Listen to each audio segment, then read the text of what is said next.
Hi, everybody. I'm Brittany Lewis, a breaking news reporter here at Forbes. Joining me once again is Congressman Tim Burchett. Congressman, thank you so much for joining me. Thank you for having me, ma'am. I'm really excited to dive into what you do know and what you can tell us about a briefing that you were involved in yesterday. All members of the House were briefed by officials in the Trump administration on Venezuela and the operation that led to the capture of the country's sitting leader, Nicolas Maduro.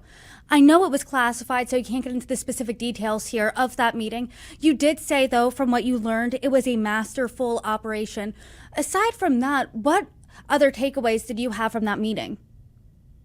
Just the precision that our military does. I think it's a different style of leadership under Biden. It's not a micromanaging. You got Trump, who understands the military and understands that the mental capacity that they have for on the ground thinking that literally can save lives. And you don't need somebody in the White House micromanaging every move they make.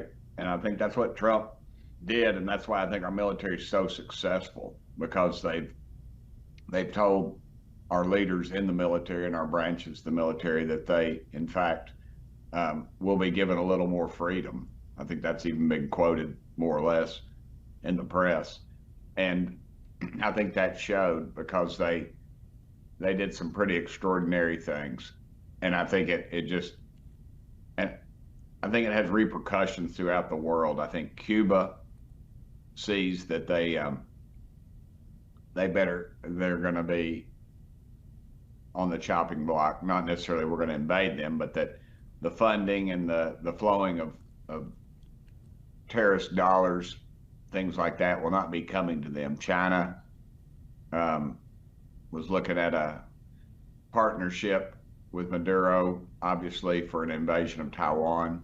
I think you'll see that push back. I think it also clamps down on Russia. Now there's word out that Putin sent word to Trump: if you give us free reign in Ukraine, you can have free reign in Venezuela, kind of thing, which is, you don't tell somebody like Trump that. He say, I'll take Venezuela and Ukraine. I mean, he doesn't. That was just. But there's a lot that went on behind the scenes, and something there too that struck me, just by the grace of God. I mean, a miracle that no Americans lost their lives. You think that big of an operation, somebody's going to fall off a truck, somebody's going to step in front of a plane, somebody's going to, get hit just with friendly fire even, but yet no Americans lost their dadgum lives. To me, that was incredible, and it'll come out later. But just some of the incredible bravery by our military was is pretty astounding. I think a lot of Americans were struck by the fact that not a single American life was lost in this entire operation. And I am aware this was classified. You can't get into the specifics here. But was that because, do you think, that U.S. forces caught Maduro and Venezuela in general by complete surprise during that operation? Yeah, I think that's part of the beauty of this whole operation. The intelligence was the they knew a lot. They knew a lot of personal information, and it's just they knew where he would be, and they knew how to get him the fastest. And to me, that's just, I mean, and the secrecy too.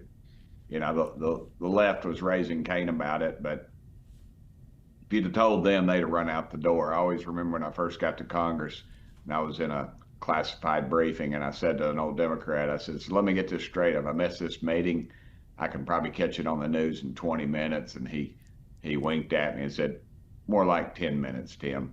And I said, okay, I get it. And you watch folks after. I watched some of my Democrat colleagues after a meeting. I watched one of them when I first got elected. I remember a lady reporter came up, and she was complimenting me on everything about how well I was dressed and how well received I was and all this. And then I turned to her and I said, ma'am, I know what you're doing, and I'm not going to tell you anything. And she just literally did a 180, and there was a Democrat, and she saw him, and then they went down a fire escape. And I remembered thinking, there's her leak. You know, she knew which buttons to push, and she didn't know with me, and she never attempted that with me again.